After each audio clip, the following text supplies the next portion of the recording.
Hey y'all, thought I'd show you what I've been up to this weekend. This is a chicken plucker that I built maybe 12 years ago, maybe even longer.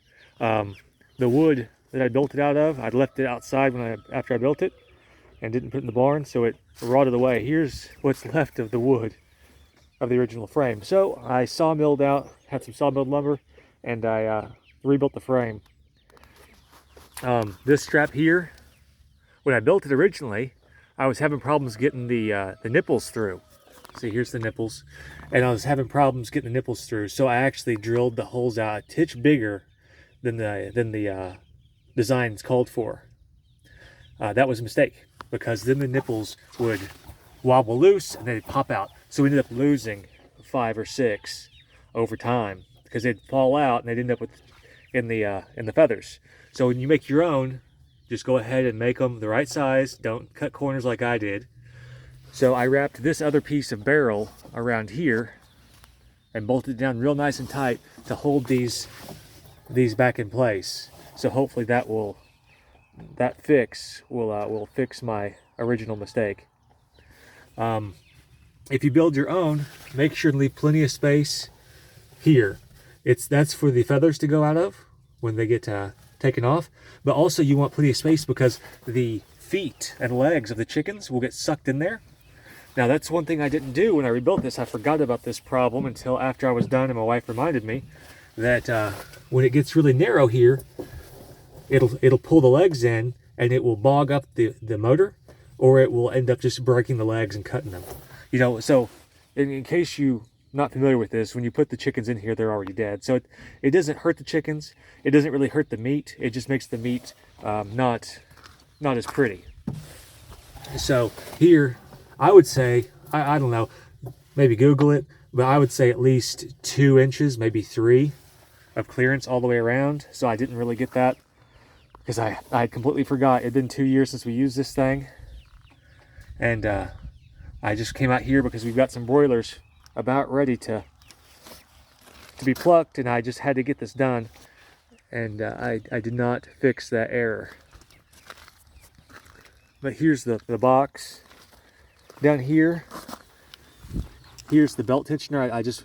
I rebuilt it and built a new belt tensioner. I'm real proud of that because the old one I had was just thrown together. It was kind of fun redoing this because I built this so long ago. It was like me going through and talking to my younger self and teaching my younger self better ways to do things. So I'm a lot better welder now, so I built a better tensioner here. Here's the motor. The original motor I had on here was like a 1 horse, maybe 1.5 horse, and it worked great. This here is a 1/2 horse chicken house fan motor, and it works all right. It bogs down a little bit. So if it bogs down, you just jerk the chicken back out and let it get back up to speed. So I would suggest getting a bigger motor. The one I had on here broke, so I threw this one on here, and it works all right. Let me see if I can get this up here so I can show you the ins and outs here. Here's the pulley. Here's how I've got it here. I've got the let me see if I can see here. This here is just a part of a 55-gallon drum. It's the lid. I cut that off, so now I've got the blue part here. I got this attached to it because this is too wobbly on its own. You couldn't really just have this attached to the shaft without having something underneath it to back it up. So originally I just had wood, and that worked fine for 12 years, but it eventually rotted out just because the carcasses are going to be wet when you drop them in here, and also because I just left it outside for most of its life. So if you want to, you could use chipboard, which is what I used originally because I was in a hurry when I built it the first time. And it was a younger version of myself that didn't know what I know now. So I reinforced it. You can see that with the steel, the flat steel there. And that's younger Chris, younger me, put that saw blade on there and welded it in place to kind of add support to the chipboard I had on there. So I left that in place, drilled some more holes through it and bolted it real well, so it's not going to go anywhere. Maybe put a bigger pulley on it. This is chicken house fan pulley. Let me see here. How big is this? I'm going to say it's probably a 12-inch pulley. So maybe get a bigger one so you'd get more power.